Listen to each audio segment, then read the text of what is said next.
शुभस्य शीघ्रम म्हणत अचानक निर्णय घेऊन ही फुल सेटलची नवीन मशीन घेतली आम्ही. हाऊस म्हणून गोधड्या शिवत होते आणि आत्ता 2 शिलाई मशीन झाल्या. आणि गंमत म्हणजे आमची जुनी जी सासूबाईंची शिलाई मशीन आहे ना ती आणि आता नवीन घेतलेली मशीनसुद्धा RD बाबांनी स्वतः तपासून घेऊन दिली आहेत. अहोने पण माझी हाऊस लगेच पूर्ण केली. सगळ्यांची खूप धावपळ झाली. एकही रुपया न घेता RD बाबांनी ही मशीन जोडूनसुद्धा दिली. त्यांना टेलरिंग सोडून 35 वर्ष झाली आहेत. काही गोष्टी ते विसरले आहेत. शिवाय वयोमानानुसार हालचालींवर मर्यादा येतात.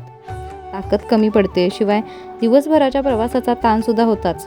तरीही मला या गोष्टींची हौस आहे आणि माझे आहो ती हौस पूर्ण करायला इतकी धडपड करत आहेत हे बघून त्यांनी स्वतःचा त्रास विसरून मला ही मशीन जोडून दिली व कशी वापरायची हे सुद्धा शिकवलं. दुसऱ्याच्या आनंदात आनंद मानता येणारी लोक खूप कमी आहेत. RD बाबा त्यातलेच एक. बाकी ज्यांना दुसऱ्यांसाठी आनंदी होता येत नाही त्यांनी निगेटिव्हिटी पसरवू नका व कोणाला आनंद मानता येत असेल तर मला कमेंटमध्ये नक्की सांगा. चॅनेलवर नवीन असाल तर चॅनल सबस्क्राईब करा आणि इंस्टा पेजसुद्धा फॉलो करा. Bye bye.